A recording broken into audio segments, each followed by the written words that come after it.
Hello everyone! So for today's video, tayo ay magsusuman ng kamoteng kahoy. Para nag-crave kasi ako guys, nakita ko sa Facebook. Alam nyo naman, kapag tayo nagbabrowse, marami tayong nakikita. At syempre, dahil nag-crave tayo, yan, nagbabalat na si Ate Flor at si Kuya Marlon. Then after nila magbalat, syempre, tulong-tulong lahat ng nandito sa bahay. Si Papa Dan naman ang gagadgad. At syempre, may batang nainggit na alam. Gusto din makigadgad. Ayan. So, yan nga pala si Jaden. Gusto niya rin maggadgad. Kaya naman, syempre, pagbigyan, ganun talaga pagbata. Okay, so yan, gadgad lang hanggang sa matapos. Pero ang nagtapos na niyan ay si Papa Dan kasi pag hinayaan natin ang batang makulit na yan, eh talagang aabutin tayo ng siyam-siyam, hindi agad matatapos. Eto nga pala ang nagiging bonding namin pag umuuwi kami dito sa Mahayhay. Ayan, pag nagkasama-sama, kung anong maisipan, kain, puro kain. Kaya naman parang hindi na natutunawan. Sabi nga, ang pamilyang walang panis. Kaya din ba guys, pag nagkakasama-sama, walang ginawa kundi mag-food trip. Ayan. So, hindi pa rin siya tapos mag-gadgad.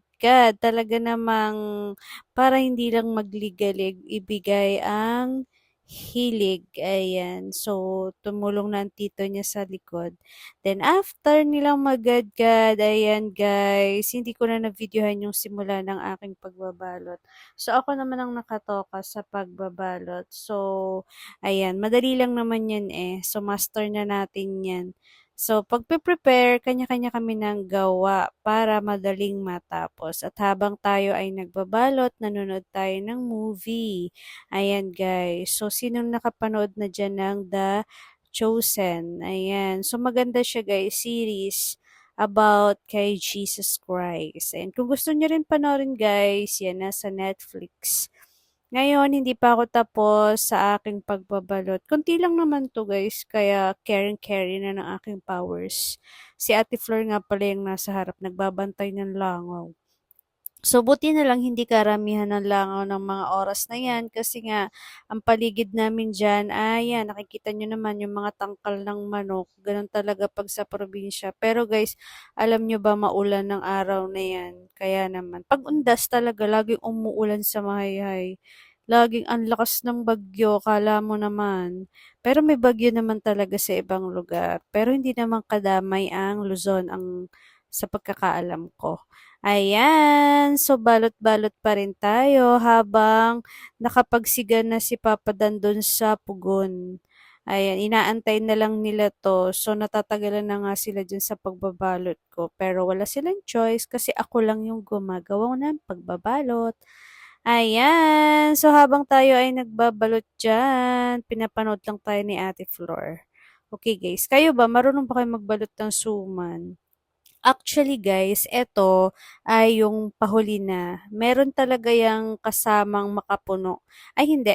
Bukayo pala. Yung mga nauna kong binalot, yan, may bukayo pa. Kaya, ang mangyayari dyan, pahulaan na lang. Kung alin ang may bukayo at wala, pagkakainin na. Ayan. Masarap kasi yun guys, nakita ko kung paano siya gawin. Kaya yan, nainggit ako. So, nakigaya naman kami. 5 kilo lang yung binili namin kamuting kahoy. So, hindi siya karamihan para hindi masira. Ayan. Tsaka hindi maumay. Mas masarap kasing kumain guys kapag, 'di ba, yung konti lang, yung tipong parang bitin, ganon. Pero, kasi pag sobrang dami, nakakaumay. Kayo din ba guys? Ganon din ba kayo? Ayan. So, malapit na ako matapos dyan sa pagbabalot. Yan. Sino bang marunong sa inyo magbalot ng suman, guys? Ayan. Comment nyo nga kung marunong din kayo.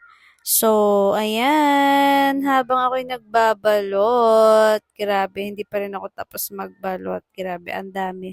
Parang ang dami, ano? O mahaba lang yung video ko. Ayan guys. So inabot na ng gabi. Wow. Gabi, yan nakapag-video ako nung gabi na. Sobrang lakas ng ulan talaga diyan guys. So maghapong umuulan talaga diyan sa Mahayhay ng Undas. Kaya naman.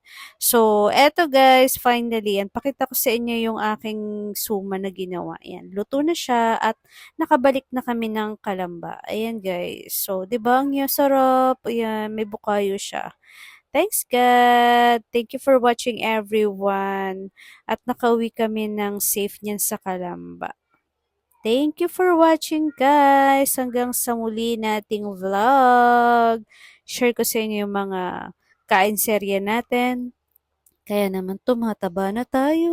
Ayan. Tapos magtataka ba tumataba? Kasi kain ng kain. Ayan, gawa na rin kayo guys, try nyo, masarap. Kamoting kahoy na may bukayo plus samahan ng kape, ay grabe, perfect. Ayan. Thank you for watching everyone. God bless. Bye.